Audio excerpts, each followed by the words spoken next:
जनभावनेचा आदर करून अंबानी कुटुंबियांनी माधुरी हत्तीणीला नांदणी इथल्या केंद्रात पाठवण्यासाठी हिरवा कंदील दाखवलाय।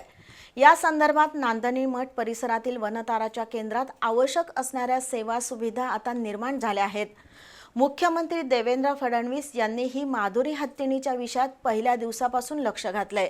त्यामुळेच माधुरी हत्तीणीला परत आणण्याच्या हालचालींना वेग आलाय। मुख्यमंत्र्यांच्या पुढाकारातून लवकरच माधुरी हत्तीणीला नांदणीमध्ये परत आणण्यासाठी वरिष्ठ स्तरावर बैठक घेणार असल्याचं आमदार राजेंद्र पाटील यड्रावकर यांनी सांगितलं। राज्याचे मुख्यमंत्री आदरणीय देवेंद्रजी फडणवीस साहेबांनी या पहिल्या दिवसापासून माधुरी हत्ती ज्या दिवसापासून वनताराकडे हस्तांतरित झाली त्या दिवसापासून आदरणीय मुख्यमंत्र्यांनी ह्या विषयामध्ये लक्ष घातलं। परवाच मी आणि सन्माननीय इचलकरंजीचे विधानसभेचे आपले लोकप्रतिनिधी सन्माननीय राहुल आवाडे साहेबांनी मुख्यमंत्री महोदयांना विनंती केली आहे। ह्या संदर्भामध्ये एक आपण वरिष्ठ स्तरावरची लवकरात लवकर बैठक घेऊन की माधुरी हत्ती लवकरात लवकर येण्यासाठी म्हणून आपण प्रयत्न करावेत।